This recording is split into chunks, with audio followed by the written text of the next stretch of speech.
महिला सिर्फ यह साबित करना चाहती थी कि इस दुनिया में कोई भूत प्रेत या देवी देवता नहीं है, इसलिए वह कैमरा लेकर सीधे ताबूत में घुस गई। एक ताजा लाश के बगल में लेट गई और अपने भाई टेडी से ताबूत को पूरी तरह बंद करवा दिया। इसके बाद वह लाश के साथ ही दफना दी गई। उसने कैमरे को नाइट विजन मोड में सेट कर दिया ताकि ताबूत के अंदर क्या होता है यह रिकॉर्ड किया जा सके, क्योंकि उनके इलाके में एक किंवदंती है कि जो लोग जीवन में बहुत पाप करते हैं उन्हें मरने के बाद कब्र में भगवान की कठोर सजा का सामना करना पड़ता है। और बोमी के बगल में पड़ी लाश भी जीवन में बहुत बुरे काम कर चुकी थी। उसका यह साहसी कदम दुनिया को यह साबित करने के लिए था कि ऐसी बेतुकी बातें सच नहीं है। गुओमी ने इसी तरह कैमरा पकड़े पूरी रात ताबूत में बिताई। अपनी सांसों की आवाज और बगल में पड़ी लाश की सड़ांत के अलावा बाकी सब कुछ सामान्य था। कोई अजीब बात नहीं हुई। अगली सुबह टेडी ने ताबूत खोला और देखा कि गुओमी पूरी तरह सुरक्षित है। तब जाकर उसने राहत की सांस ली। वहीं बोमी तो तुरंत टीवी स्टेशन भाग गई इंटरव्यू देने के लिए। उसने सबको बताया कि इस दुनिया में न तो कोई भगवान है और न ही कोई भूत प्रेत। वह अपनी खुद की रिकॉर्ड की गई वीडियो से यह साबित करना चाहती थी कि अच्छे लोग स्वर्ग जाते हैं और बुरे लोग कब्र में सजा पाते हैं। ये सब सिर्फ एक झूठा किस्सा है। लेकिन जब वह वीडियो चलाने ही वाली थी तो उसने देखा कि सारी वीडियो फाइलें धुंधली मोजेक में बदल चुकी थी। हमें पता था कि यह टेडी की चाल है, इसलिए हम टेडी से सवाल करने दौड़ पड़े। टेडी ने कहा कि वीडियो टेप उसी ने बदल दी थी, क्योंकि वह नहीं चाहता था कि उसकी बहन भूत प्रेत या भगवान के होने न होने में उलझी रहे, और वह यह भी नहीं चाहता था कि वह अपने अतीत के दर्द में फंसी रहे। असल में करीब 10 साल पहले भाई बहन का एक खुशहाल परिवार था, लेकिन एक दिन अचानक उनके माता पिता की बेकरी के सामने एक धर्मगुरु आ गया। उसने अपने जीवन में बुरे काम किए थे और उसे डर था कि मरने के बाद भगवान उसे कब्र में सजा देंगे, इसलिए उसने सड़क पर ही खुद को बलिदान कर आत्महत्या कर ली। वह चाहता था कि मरने के बाद भगवान उसे माफ कर दें। बोमी के माता पिता ने भलाई के इरादे से उसे रोकने की कोशिश की, लेकिन उसी की आत्महत्या से हुए विस्फोट में माता पिता की भी मौत हो गई। इस हादसे के बाद से बोमी के दिल में नफरत का बीज बो गया। वह बचपन से ही यह नहीं समझ पाई कि भगवान को मानने वालों की ये कट्टर शिक्षाएं क्या हैं। ये लोग मरने के बाद सजा से डरते हैं, लेकिन जब बुरे काम करते हैं तो कभी शर्मिंदा नहीं होते। उसे लगता था कि भगवान में आस्था रखना एक मजाक है, इसलिए वह जानबूझकर एक पापी मृतक के ताबूत में घुस गई थी। वह सबको साबित करना चाहती थी कि इस दुनिया में भूत प्रेत या भगवान नहीं है। बोमी वृद्धाश्रम में देखभाल करने वाली कर्मचारी है और यह लाश उसी अमीर बूढ़े आदमी की है जिसकी देखभाल बोमी करती थी। पहली मुलाकात में ही बोमी ने उसके शैतानी चेहरे के पीछे छुपे राक्षस को पहचान लिया था। बचपन में यह अमीर आदमी अनाथालय के लिए चंदा इकट्ठा करने के बहाने सुंदर छोटे लड़कों को अपनी घिनौनी इच्छाओं के लिए चुनता था। टेडी भी दुर्भाग्य से उन्हीं में से एक था। उसकी बुरी हरकतों ने कई बच्चों का बचपन डरावना बना दिया, लेकिन भगवान में विश्वास न करने का उसका नजरिया बोमी से हैरान करने वाली तरह से मेल खाता था। उसका मानना था कि इंसान को जीते जी आनंद लेना चाहिए, मरने के बाद सब खत्म हो जाता है, फिर कौन किसे रोक सकता है। और अब उस अमीर आदमी को उसके कर्मों का फल मिल चुका है। उसे कैंसर हो गया, उसकी उम्र ज्यादा नहीं बची थी, उसके बच्चों ने उसकी संपत्ति हड़प ली और उसे वृद्धाश्रम में बेसहारा छोड़ दिया। वह मानता था कि मरने के बाद अगर उसे किसी अंधविश्वास के तहत कोई सजा मिलेगी वह बात उसे स्वीकार नहीं। जीवन की उम्मीद खो चुके उस अमीर आदमी ने वृद्धाश्रम में खुद को गोली मारकर आत्महत्या कर ली। इसी मौके का फायदा उठाकर बोमी उस दुष्ट के साथ ताबूत में चली गई। पूरी रात की लाइव रिकॉर्डिंग के बाद यह साबित हो गया कि कोई भगवान देवी देवता अस्तित्व में नहीं है। लेकिन उसी रात बोमी अपने माता पिता की तस्वीरें लेकर अतीत में खोई थी। तभी अचानक एक अजीब आवाज ने उसका नाम पुकारना शुरू कर दिया। यह आवाज मर चुके अमीर आदमी की थी। बोमी कांप उठी, उसके रोंगटे खड़े हो गए, लेकिन जो विश्वास नहीं करती थी उसने हिम्मत जुटाई और अमीर आदमी के पुराने कमरे में चली गई। कमरे में वह भूतिया आवाज गूंज रही थी।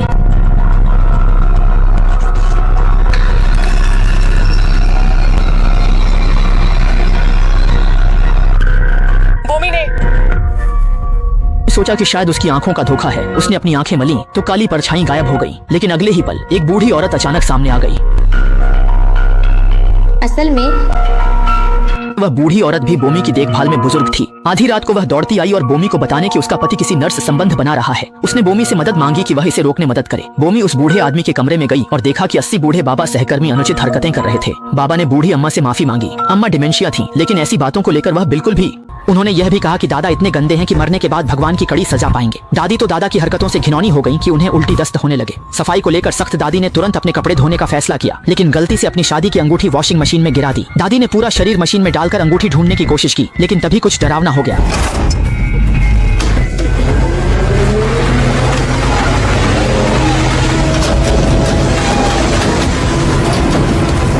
बूढ़ी दादी 360 डिग्री में अनगिनत बार घूमती रही। उनका शरीर टूटने ही वाला था, लेकिन उनके बाल वॉशिंग मशीन के ड्रम में फंस गए, जिससे मशीन रुक गई। वह बाहर निकलने के लिए संघर्ष कर रही थी, लेकिन सिर की त्वचा खींच रही थी कि असहनीय दर्द हो रहा था। जान बचाने के लिए उन्हें अपने लंबे बालों की कुर्बानी देनी पड़ी, लेकिन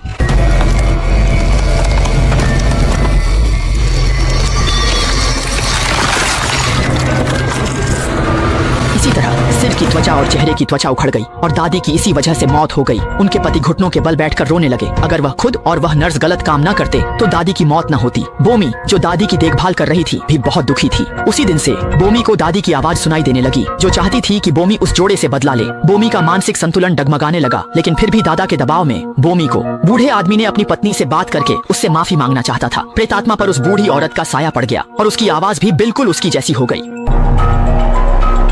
मैनी ही है पापा। मैं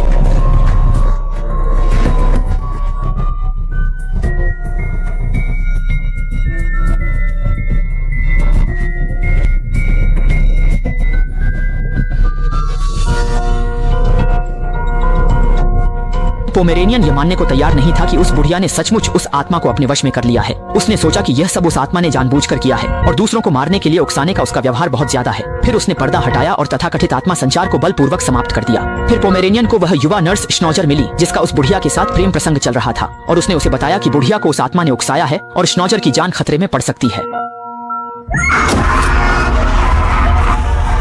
शुक्र है कि पोमेरेनियन ने समय रहते प्रतिक्रिया दी, लेकिन इस समय वह बुढ़िया ऐसे बर्ताव कर रही थी जैसे उस पर किसी आत्मा का साया हो। उसकी मानसिक स्थिति ठीक नहीं थी और वह किसी भी हाल में श्नॉजर को मार डालना चाहती थी। पोमेरेनियन ने जैसे ही बुढ़िया को दरवाजे के बाहर किया, उसे यह उम्मीद नहीं थी कि असल में यह बुजुर्ग भी एक ऐसे अनुयायी थे जो आंखों के सामने सजा देने में विश्वास रखते थे। उन्हें अपनी जिंदगी में सबसे ज्यादा नफरत दूसरों के रिश्तों में दखल देने वालों से थी, इसलिए वे खुद को भगवान का प्रतिनिधि मानकर ऐसे चरित्रहीन लोगों को सबक सिखाते थे। और इससे भी डरावनी बात यह थी कि इस समय श्नॉजर को भी लगने लगा कि उसने बहुत बड़ा पाप किया है। उसे डर था कि मरने के बाद भगवान उसे खड़ी सजा देंगे, इसलिए उसने अपने पापों का प्रायश्चित करने के लिए एक बेहद चरम तरीका अपना लिया।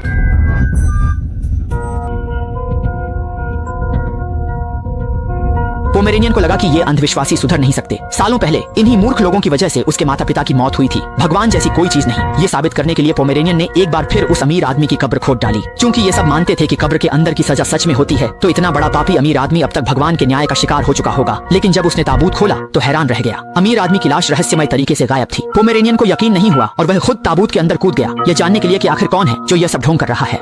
अगले ही पल ताबूत जह गया और फिर कब्रिस्तान अनंत रूप से फैल गया और एक भूमिगत सुरंग बन गया। वह टॉर्च लेकर रास्ता ढूंढने लगा, तभी अचानक उसने देखा कि अमीर आदमी अंधेरे में उसकी ओर झपट रहा है।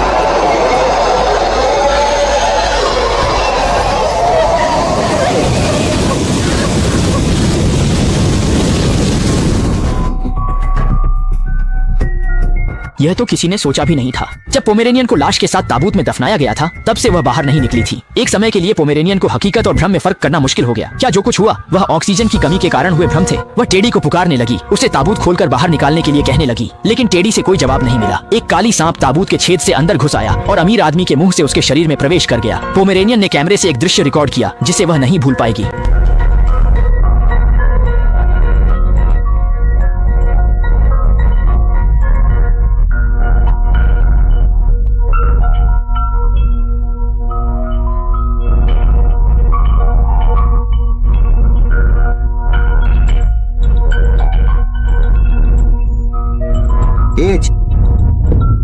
वह अमीर आदमी इतना प्रताड़ित और पीड़ा में दिख रहा था कि बोमेई को आखिरकार यकीन हो गया कि कब्र में यातनाएं सचमुच होती हैं। अगले ही पल देवताओं ने इस जानवर को असली राक्षस बनाने के लिए सबसे क्रूर तरीका अपनाया।